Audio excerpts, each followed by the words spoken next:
Another podcast, huh, Rube?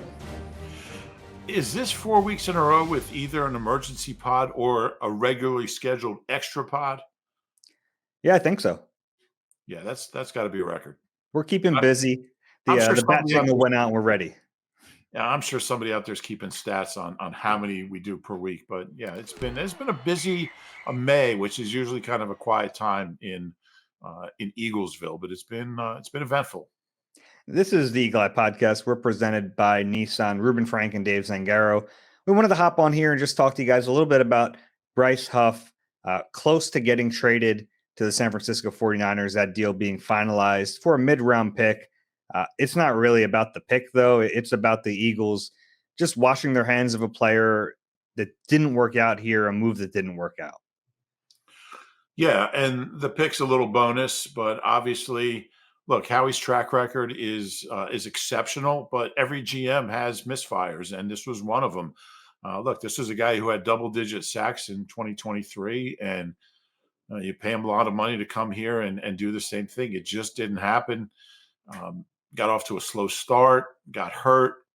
When a guy's inactive, a healthy scratch for a Super Bowl, he probably doesn't fit in your plans, and that's where he ended up last year. He did not dress out for the Super Bowl, so the writing was on the wall. He was not a Vic Fangio favorite.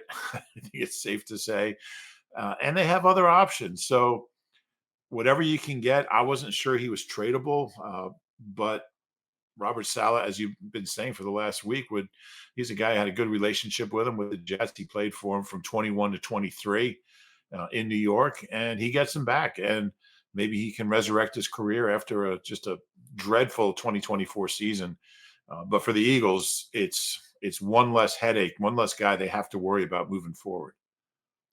Yeah, I'd heard for a long time how much Robert Saleh really liked Bryce Huff. So I was just connecting the dots there. But it does make a lot of sense. If you're going to trade him to somewhere off of the season he had, it has to be somewhere where they have some level of comfort that he'll be able to find some success. And I think with Saleh in San Francisco, he'll probably just be asked to be a pass rusher, be out there and passing downs and pin his ears back and go. This one clearly didn't work out. The Eagles, they gave him a 3-year, $51 million deal. He was a cleared target for them in free agency last year, paid him way more money than Saquon Barkley. I mean, Bryce Huff was their biggest free agent signing a year ago. So to have their biggest free agent signing flop the way it did and they still win the Super Bowl is pretty darn impressive.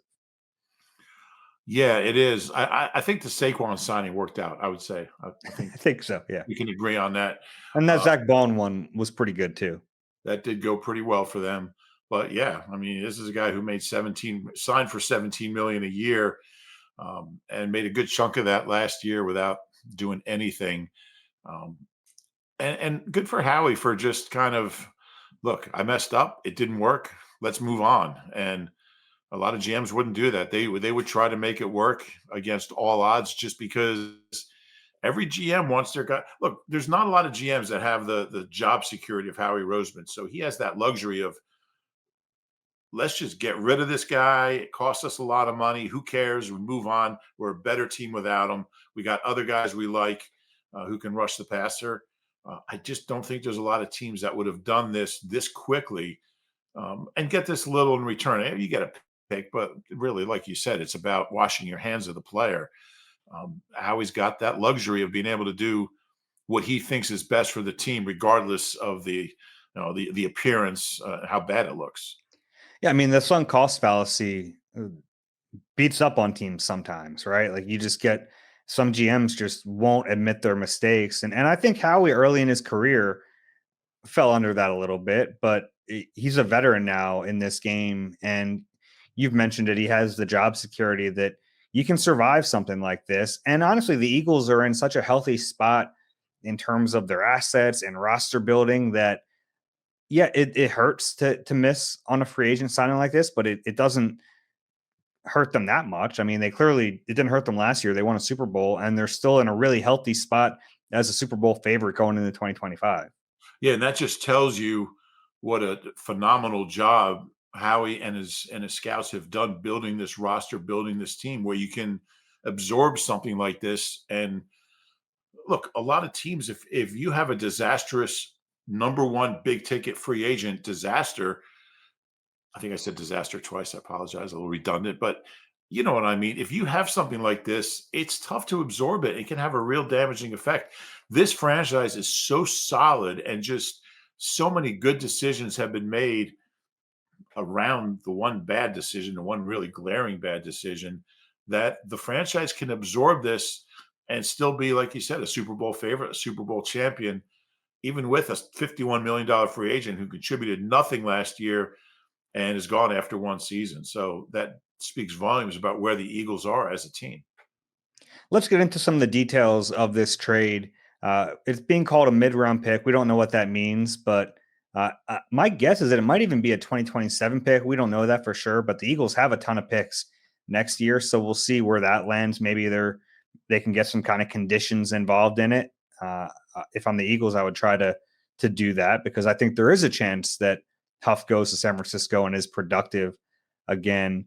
This will not go down officially until after June 1st. That's a very important date in the NFL. And just to put it in layman's terms, why that is an important date is basically any cap charges, dead cap charges after that date, whether it's a cut or a trade, can be split between seasons. So you don't have to take it all on this year. It gets split between this year and next year.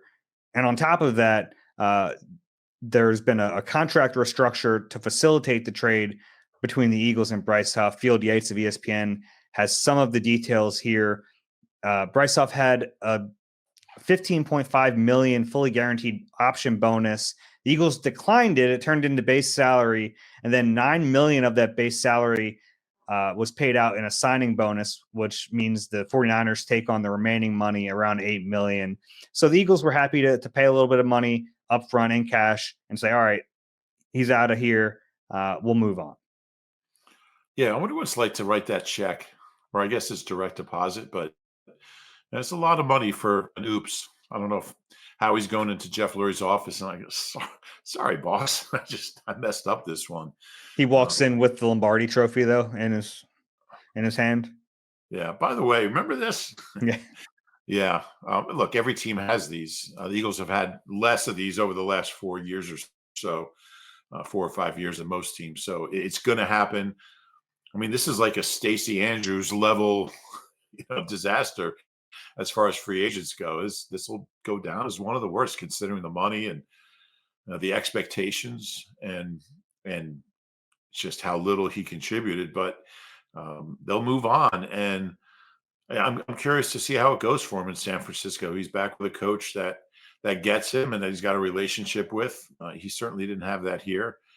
Um, I kind of tend to side with Vic Fangio on these type of things. I think he's right more than he's wrong. I don't think he's wrong very much. So, Well, I think he's right about his system. yeah, yeah, and I'm sure Vic would tell you that in the right system, Bryce Huff could be a productive player. It's just not here. And um, I think you made the point last week about with that salary, it's really tough for a team to have a guy with that kind of contract sitting in the locker room inactive week after week, or barely playing any snaps. It doesn't do wonders for morale. It's something that you really have to keep an eye on. If you have a guy who's one of the highest paid players on the team who's not contributing, he's just sitting there, getting that check every week. It's not an ideal place to be. Yeah, imagine if you're Dallas Goedert sitting in that locker room and you just took a pay cut to come back. And you look down the locker room, there's a guy making double what you're making. Not quite, but close. I mean, that's not a great spot to be in. And I think Bryce Huff wants to play.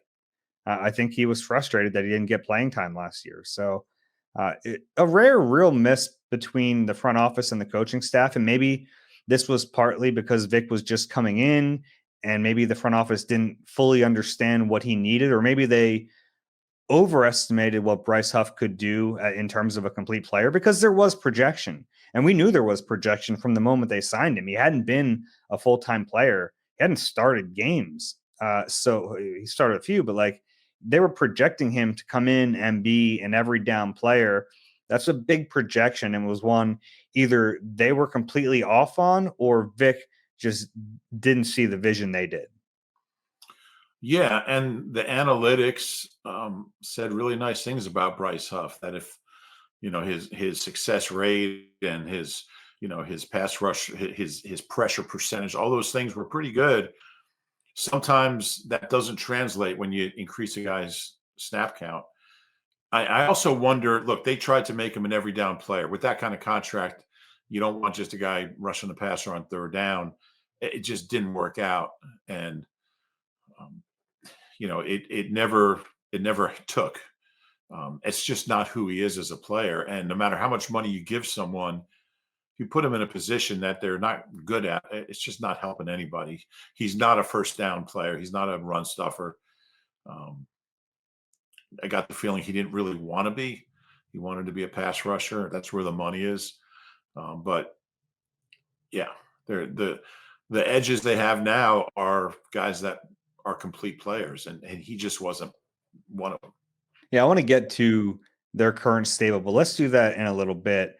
Yeah, I actually think he has the chance to be productive again because even the advanced numbers were there, and that was one of the things the Eagles really looked at, and uh, that was a part of their projection. That's why they felt comfortable paying him that much money in terms of the pressure rate, but also the get off, which is something that previous staffs really cared about here. I don't know exactly. I know that Jeremiah Washburn cares about it. I don't know where Vic Fangio is on that specific metric and how much it matters.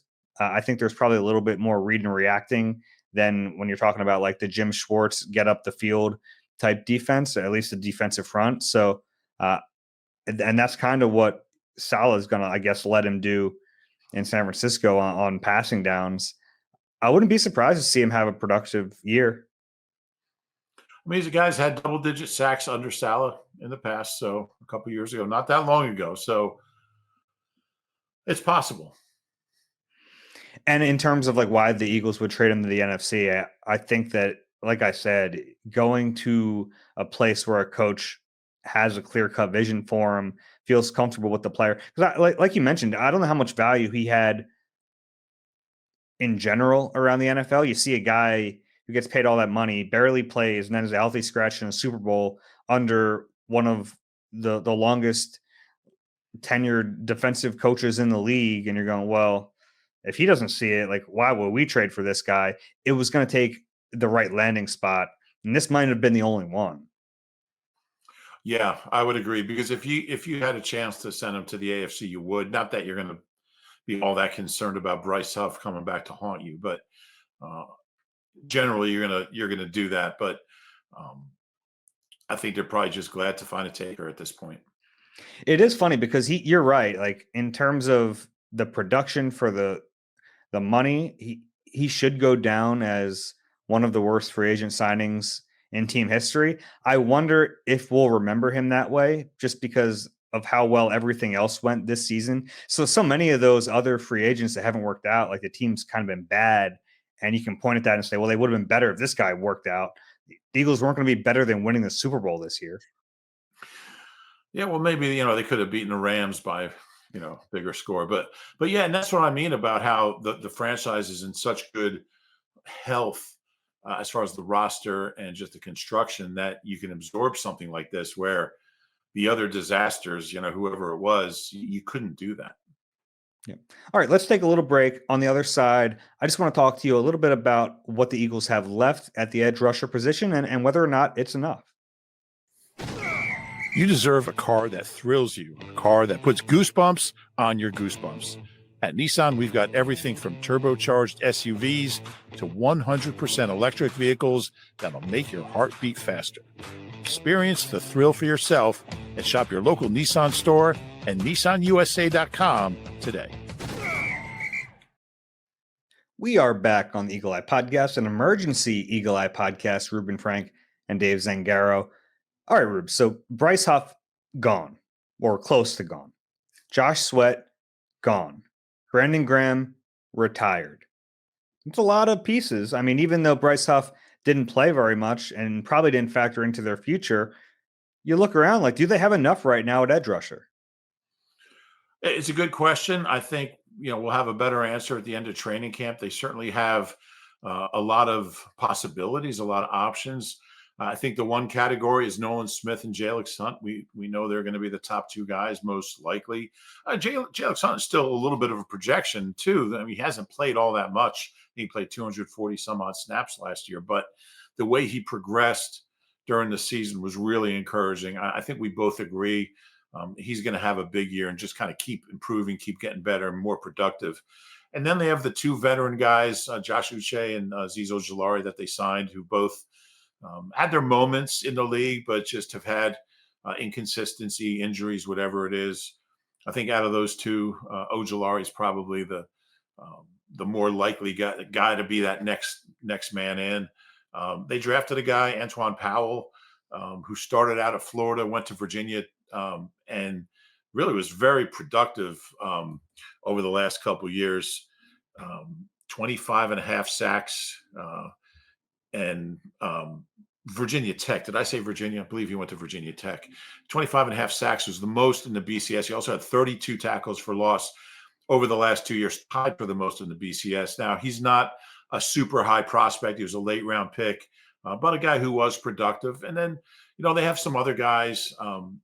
Jahad Campbell, certainly when he's healthy, can get some reps on the edge. So I think they have some options, but they're going to need somebody to really play better than either they have in the past or more consistently than they have. Ojulari is a guy he's got like 25 and a half sacks or I think it's 22 and a half in 46 games. So that's great production. It's just a matter of, can he stay on the field? So they have options, but I think, Nolan Smith, look, he's really the only proven guy that you can count on for steady sacks, for double-digit sacks, which he did have last year, including the postseason. He had 10 and a half in his last 12, 16 games. But they have some good options as well. Okay, yeah, you went through a lot. Like, let's talk about each of them briefly. You didn't stop me, so I just kept going. Yeah, well, I figured you would stop eventually, and I was wrong.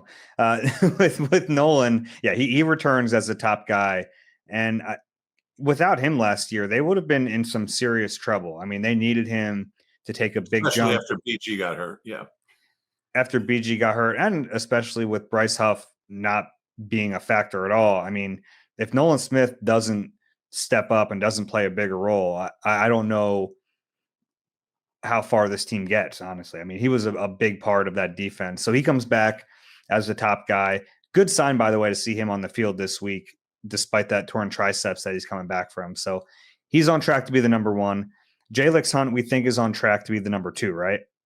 You would think so. Now, you're right. That's the projection. And I am fascinated by Jalix Hunt. I think he has just an extremely high ceiling because we know the athleticism. We watched the growth in year one, but he was able, let's be honest, he was able to have that growth behind the scenes a little bit in the shadows because he wasn't needed to be a starter or needed to be a huge part of the rotation. The expectation is going to be different for him in 2025. Yeah, and I think we both agree that he's going to fulfill the expectations, but it is an unknown. And he's a guy with 1.5 career regular season sacks. So it's a little bit of guesswork, but I haven't seen anything from Jalix Hunt that tells me he's not going to take a big step forward in year two. Yeah, and I'm with you. I am high on Jalix Hunt, but we're a lot of projecting here, right? Because you have Azeez Ojulari, who, been very talented, hasn't stayed healthy. Josh Uche has had ups and downs. I mean, he had one really good season, and the production just hasn't been there in the other years of his career. Then after that, I don't really know. APR is a rookie day 3 pick.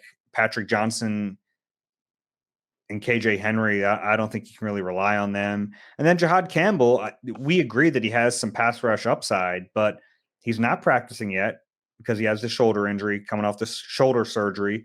We think they're going to start him as an inside linebacker. So maybe he'll rush on occasion, but I've seen people just call him an edge rusher. I think that's premature. Yeah, and I think the amount that we see him on the edge might be related to what these other guys do and how they look in camp. And the health of Nakobe Dean. Absolutely. The health of Nakobe Dean's a big part of it.